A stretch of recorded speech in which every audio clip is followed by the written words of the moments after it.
बड़ी खबर जम्मू कश्मीर से। SRO 43 के अंतर्गत आने वाले वो तमाम लोग जिनके केसेस अभी पेंडिंग थे, जिन्हें हक चाहिए था सरकार से, बट अभी तक एक लंबा अरसा उन्हें लगा हक लेने के लिए।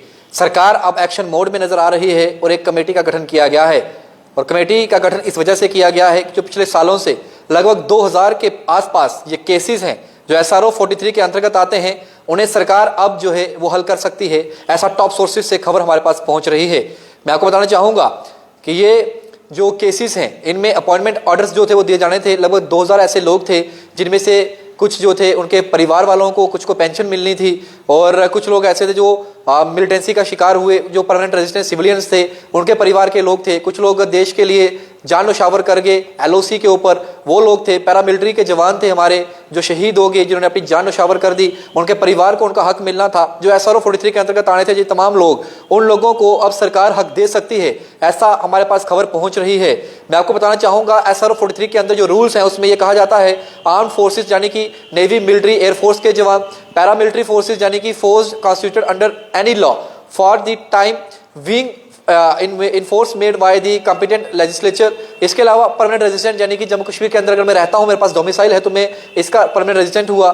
इसके अलावा जम्मू कश्मीर के अंदर जो सेक्शन 6 के अंदर कॉन्स्टिट्यूशन में जम्मू कश्मीर के अंदर लिखा गया है जो परमानेंट रेजिडेंट कौन होगा, उनके अंतर्गत वो चौथी जो सेक्शन कहती है फैमिली मेंबर जो है, फैमिली मेंबर का मतलब स्पाउस हो गया, और सन हो गया, डॉटर होगी, अडॉप्टेड सन हो गया, अडॉप्टेड डॉटर होगी, सिस्टर और ब्रदर हो गया, और या फिर कोई डिपेंडेंट हो गया, या फिर कोई डिसीज्ड जो है, वो तमाम लोग जो है इस सेक्शन के अंदर आते हैं।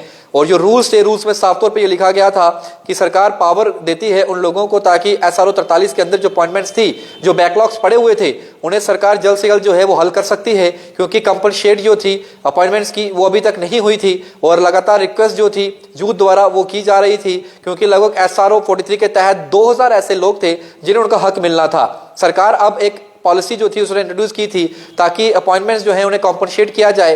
जनवरी 1 को आई थी इसी साल, जिसमें लार्ज नंबर ऑफ केसेस जो थे, पिछली जो स्कीम थी SRO 43 उसके अंतर्गत जो थे वो सामने आए थे, और जो पेंडिंग पास्ट में जो थी कुछ समय तक जो थे वो सामने आए थे, लेकिन हल नहीं किया गया था। एक्सपर्ट की माने तो एक्सपर्ट्स ने ये कहा है कि इसको ही लेकर जो है एक इंक्वायरी का भी गठन किया है, एक हाई लेवल इंक्वायरी कमेटी जो है उसका गठन किया है ताकि रिस्पॉन्सिबिलिटी फिक्स की जाए एक ऑफिसर द्वारा, ताकि ऐसे केसेस जो SRO 43 के अंदर आए उन्हें होल्ड पे इतने सालों तक क्यों रखा गया।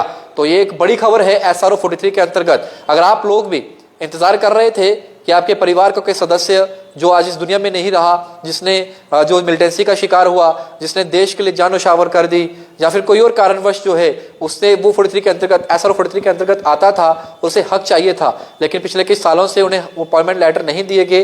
अब 2000 लगभग ऐसे केसेस हैं जिन्हें सरकार जल्द से जल्द जो है वो हल कर सकती है, और एक कॉम्पनसेशन जो है वो मिल सकती है। जरूर के साथ शोम लगे न्यूज़ 19 के लिए। जय हिंद।